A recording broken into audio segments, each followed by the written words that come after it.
I'm late. And I'm behind. Story of my life, I think. Anyway, we are back in Utah, guys. Happy New Year, Merry Christmas, Happy Hanukkah, Happy Kwanzaa, good morning, good afternoon, good evening, or good night, wherever you are watching this.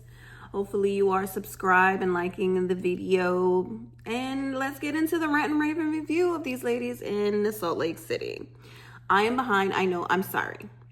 I am doing 2 episodes, but I'm not gonna hold you long because it was really much to do about Lisa and these room assignments. Okay. And Bronwyn's vulnerability, actually, which was refreshing, but yet, Lisa turned that around and, you know. Anyway, I got my notes. I'm going to be looking at my notes because I want to stay on track. This is not going to be that really ranting off. I will digress. I will go off on a tangent. But I'm going to try and keep it concise to just a little bit of tangents. Okay. So we are after the kick out of the bar mitzvah, we are on our way to Mexico, where Lisa has her Vida. What is the name of her vodka?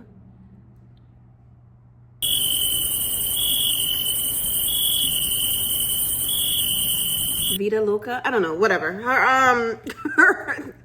This is where she makes her tequila. Fine. I said vodka, tequila. God.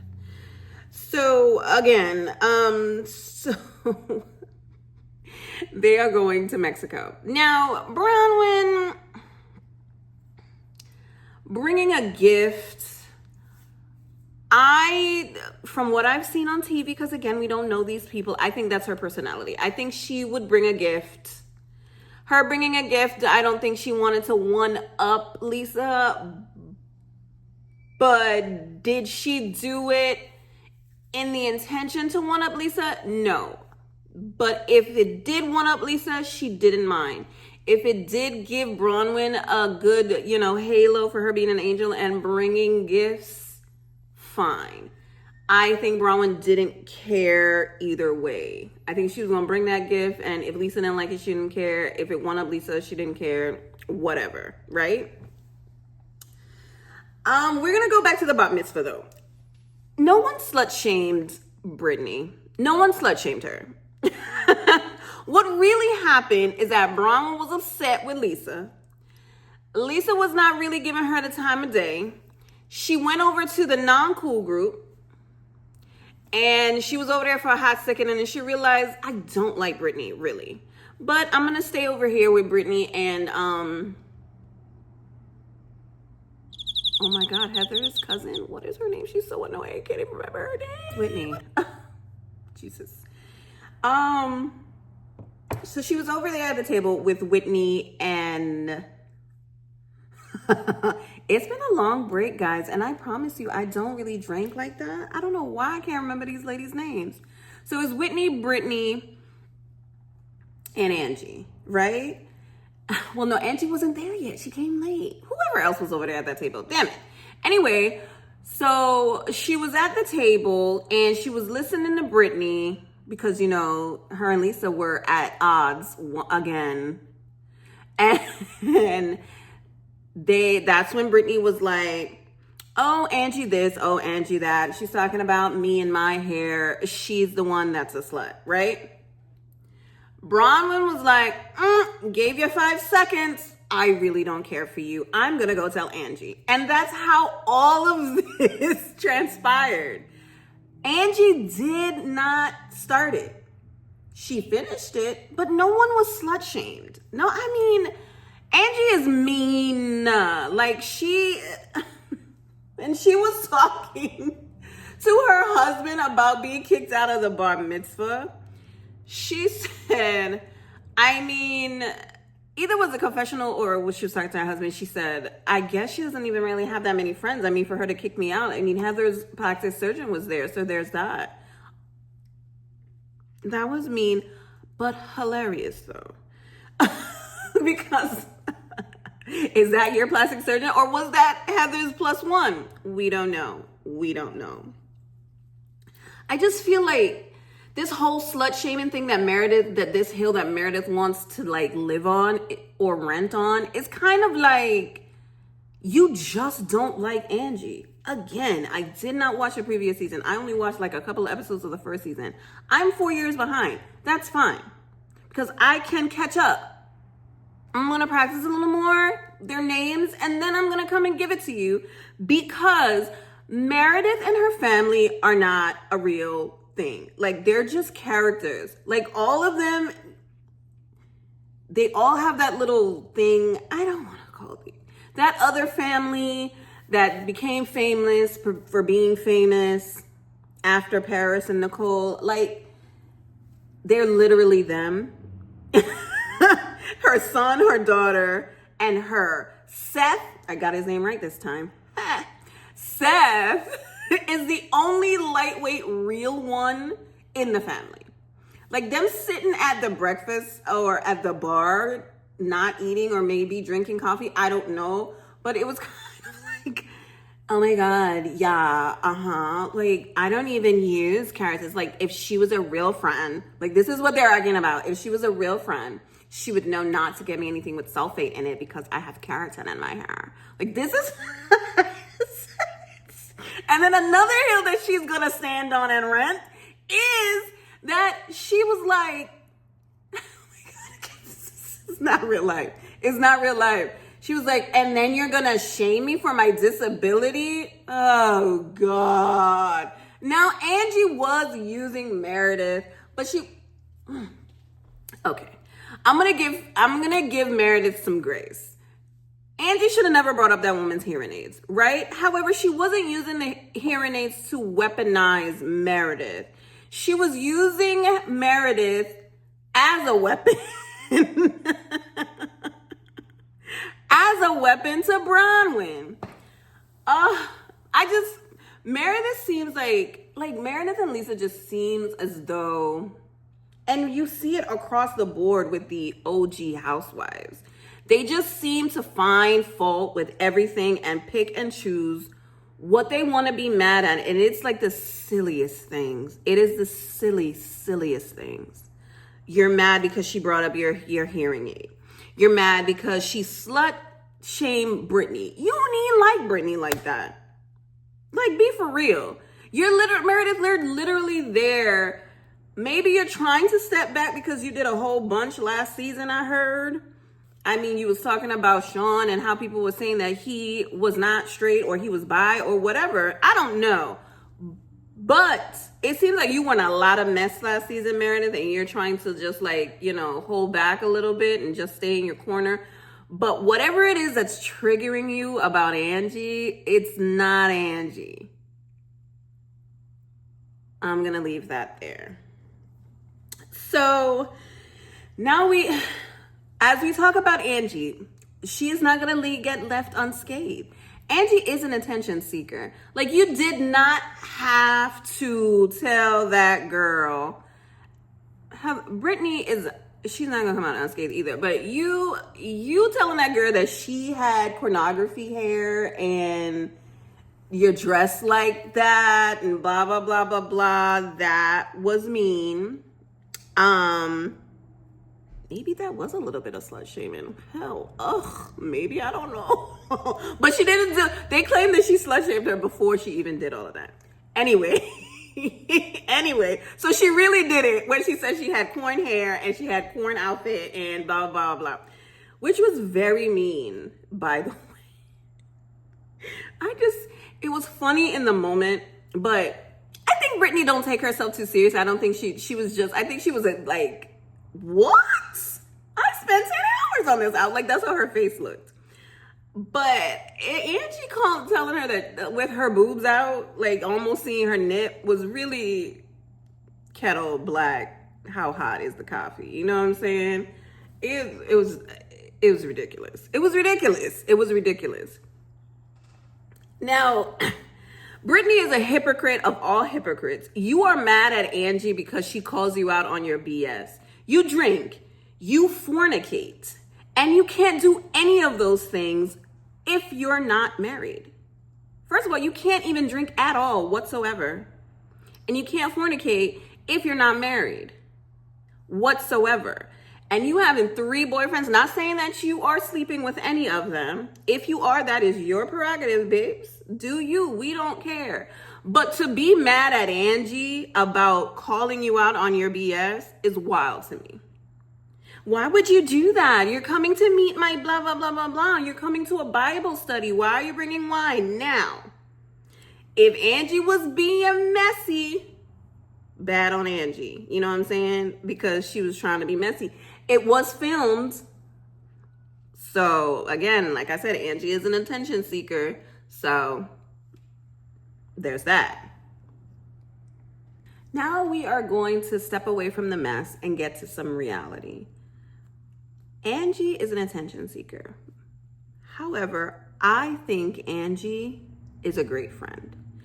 I think she was a great friend to Lisa.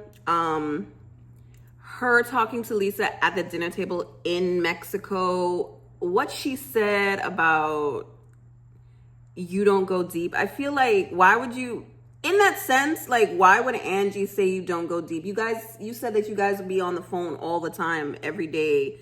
What are you guys talking about if she's not being deep and you're saying that she's surface? Why would you say that, Angie? Tangent.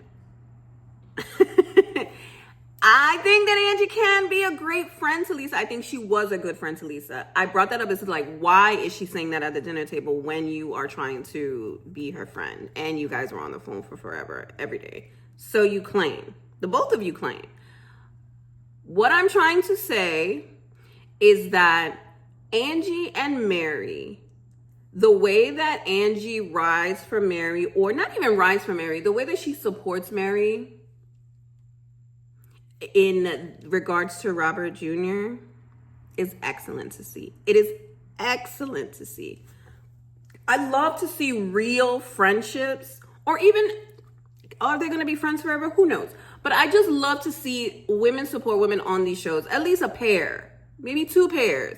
But as long as we have like that one core friendship on a housewife show, I can bear it, because there's at least some type of reality, less production in the mess. You know what I'm saying?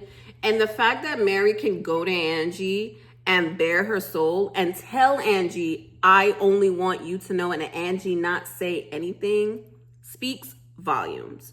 And I appreciate that in Angie. I really do appreciate that. Now, we are now really in Mexico. Mary comes the second day. However, the first day a lot has happened. And we are going to take a page. We are going to take a page out of Dr. Wendy Acefo's book of the Room Assignment Chaos. Do we really believe that Lisa assigned these rooms because people were not talking to other people and she wanted to make it fair and make everybody comfortable?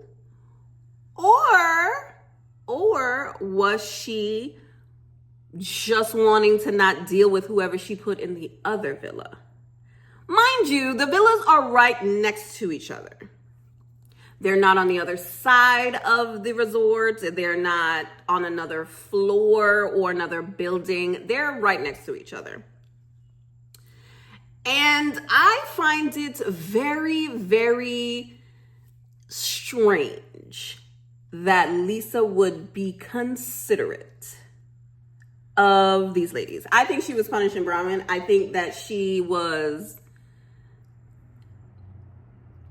Maybe it could be a little bit of both. Maybe she was like, I'm going to put her over here because I don't want to deal with her. And also she's not in a good space with the rest of these ladies. Now, Bronwyn, is it that serious, babes? Do you really feel slighted because you're next door and not in the same villa? Like, is it that serious? I mean, I guess, right? If I was Bronwyn and I've been friends, because these ladies across the board use the word friend very loosely, because ain't no way a friend is treating me like this and I have to constantly tell you the same thing over and over and over within a span of months, and you are gaslighting me and telling me that no, that's not true. I don't know how friendships work, but that's not how my friendships work. So Bronwyn might have feel slighted. I think she came in a little too hot on the dinner table. She did pull back a little bit after the fact. Again, we're watching an edited show. We don't know how long she was, I don't want to say berating. I think that she was just, her feelings were hurt. These grown women's feelings were hurt because of a room assignment. Fine. We're all 13-year-old girls at some point, no matter how old we are, right? Our feelings are our feelings. I just feel like she just went a little bit too hard because of this room assignment. I think that she should have just said, Lisa, you assigned me into these rooms. She should just ask the question. She should have just been straight up. Are you trying to punish me or are you trying to send me a message? Now, Heather has been a flip-flopper since season 1 and she has not changed. The only thing that has changed is her body. Ain't nothing else. Heather is still that pick me, I'm on the cool girl group and you're not, and I'm gonna rub it in your face always. On the show and on the after show. Heather says one thing on the show, one thing in her confessional, and another thing in the after show. Those 3 different things, 3 different Heathers. It's annoying. And the dynamic between Whitney and Heather is just, I'm sick of it. I am sick of it. I am utterly sick of it. I want to know, I wish someone could tell me, I want to know what's the timeline between the after show and the confessionals. Because I want to know if they do it in between filming. Do they do it after the filming? Like what? How is the timeline of these things? Because how are you so vastly different? How are you saying so many things differently about the same thing? I don't know. It's weird. So Whitney gives Bronwyn a little ear. And because, Whitney and Lisa and Meredith, she's not their favorite person. And the thing about Whitney is that she is highly, highly, utterly annoying. She is. She's just like them. She takes this one thing and she drags it out and she says that I'm trying to be your friend and you're no. However, in regards to this whole situation, in regards to Lisa, Meredith, and Heather and their dynamic pact that they have, their unheard pact or secret pact that they have on this show, it seems as though Whitney is the outlier and she's outside of it, and Heather just gives her little whisperings once in a while. And the little whisperings that she gets triggers her. And now that Bronwyn is on the outs and she's on the other side of the villa, she has somebody else. And she just says at breakfast, how do you feel being over here with us? Like, it's weird, no? And then there goes the story of the day. So they go to the dinner and Bronwyn brings it up. She goes hard and Lisa storms off. That's when Angie says, you're very surface. You don't like, and that's the thing about Lisa. Lisa does not like anybody telling her about herself. She doesn't like, she's like, I'm a good person. I know. And then why are you crying? Why are you crying? I don't understand the tears. If you could explain to me why you cried, then I'll say, okay. Okay, now I understand. What was going on at the table that we saw, I feel like it didn't warrant the tears that she got. Like, she was holding them in. Like, her feelings were really hurt. Maybe because she felt like she was getting ganged up on, which she's done to many of these women at the table. And it's just Mary worrying about dessert. And I love it. After all of that, Mary is just worried about the dessert. It was comedic gold. She's just unintentionally funny. I love Mary. I wish we would get more of the drama that she had going on in her life. Like I always say, like, you could just give us a little bit. You ain't gotta give us a lot because the blogs and the rags are gonna tell us regardless. Anyway, again, I digress. So that was the end of the final episode, right? But I'm going to go back to the yacht before Mary even came to Mexico, right? I don't know what Bronwyn is trying to do. I still think that Bronwyn is a great addition to Salt Lake City. I think that her no nonsense in the first couple of a few episodes, I think she gave a good impression. But when she realized that this was a reality show and that the dynamics of a reality show and real life are vastly different, she started playing the game. Just like when she did that game of telephone at the bat mitzvah. Just like when she told Heather that she could not come to Palm Springs. So she decided to play the game. However, she decided to play the game thinking that she had a partner. And she don't got no partner. You are a lone soldier on this show, Bronwyn. And I want you to realize that you are a lone soldier on this show. So after she tried to play the little games, the reality show games, she realized that Lisa is the head honcho. No matter how much I dislike Lisa, I dislike Lisa's persona on this show. I don't know this woman. As much as she wants to come for Lisa because of her feelings, Lisa is the queen of this show, unfortunately, right? And nothing is going to happen to Lisa because you say so, Bronwyn. I'm sorry. And I'm saying this because that's just the game. That's just the sport that we watch. We watch it enough to know that these are the plays that are going on and you are not privy to it. You are not on the same team, unfortunately. This is your first season, babe. You got to be in it for a little while for them to let you in. And I understand that you think that Lisa was your friend, but she's not your friend on this show. She is fighting for dominance. Not even fighting for dominance. She is sitting on her throne. And she's not going to let anybody kick her off. You're not going to tell me how I am. I'm going to tell you how I am. Even if it's vastly different from what you feel or what went down. That is Lisa Barlow. Meredith is her minion. Heather is her jester. And this is her kingdom. I'm sorry. I don't like it either. That's just the way it is. Lisa doesn't give us anything. And people love her. Bronwyn, you came in with all the things that we like in a housewife. You were quick with your quips. You had great reads. You sussed out the hypocrisy of all these women. Like, you thought you were one of them, and baby, you are not. I am sorry. And you are finding out roughly in the best way for us to watch, but in a bad way for your relationships and your marriage. So we are going on this yacht. And Bronwyn is finally trying to be vulnerable because she is trying to say, you guys have these persona of me from all these other people, but I am trying to tell you that this is what this is. And Lisa don't believe her. Meredith and Lisa are saying to her, you know what they're trying to do? What they're trying to do is they're trying to save your marriage so you can keep the lifestyle that you have. That's how surface those ladies are. They don't care about your feelings. They don't care about if it was an emotional affair or if it was a sexual affair. We will never know because you backpedaled. I mean, you didn't say, you said that he had infidelity. So when people hear infidelity, they immediately go to the intimacy. Right? Meredith says, what did you do? Lisa says, maybe he couldn't. And then Meredith echoes, maybe this is all he can give you.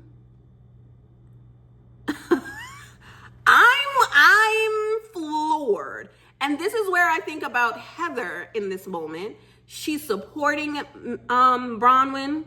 She's saying, oh, I see myself in you. This is the life that I left my husband was very powerful, blah, blah, blah, blah, blah. And I had to do this and I had to do that. She was very supportive. Here come the after show. Well, her husband is not going to like this. And I don't know, blah, blah, blah, blah. No, not for nothing. Bronwyn, people been saying from like third episode that you are soft launching your divorce. I don't know. There's so many variables that can make that true. But the fact that he comes to watch what happens live with you still, I don't know. I don't know if, I just feel like he's cranky, he's old. He don't like mess, especially when it's filmed. I think that he don't want you on this show. I think he doesn't want, I just don't think he wants that type of persona. I don't know how he greenlit it, but I mean, apparently they've been shopping Bronwyn for a while and they picked other people over her, and that's fine. I just feel like he thought that it was going to be something else. She knew kind of what it was going to be, but she didn't really know. She really didn't know what was going to happen. And I think that Bronwyn is a big question mark for next season, especially after she exposed Todd's infidelity, right? Whether it was emotional or physical, we don't know. I honestly don't care. If you are speaking to another person and giving them more than you are giving your spouse, you're cheating, regardless. Now, what your stance is on cheating, if you're going to take them back, forgive them and don't bring it up again, and you work on it, that's on you. That's fine. It's your life. Do what you want to do. Don't let anybody, us or anybody in that circle, steer you otherwise. Now, if you're soft launching your divorce and you don't have a prenup, housewife money is not going to sustain you. So that's why I feel like she's not going to divorce him. I don't think she's a gold digger. I just feel like she definitely loves him more than he loves her. He can definitely do without her because he has money. You see what I'm saying? I know Bronwyn can go out here and make money for herself. She definitely can. Her persona is very likable. It's just, this housewife curse is no joke. It's real. That is one superstition.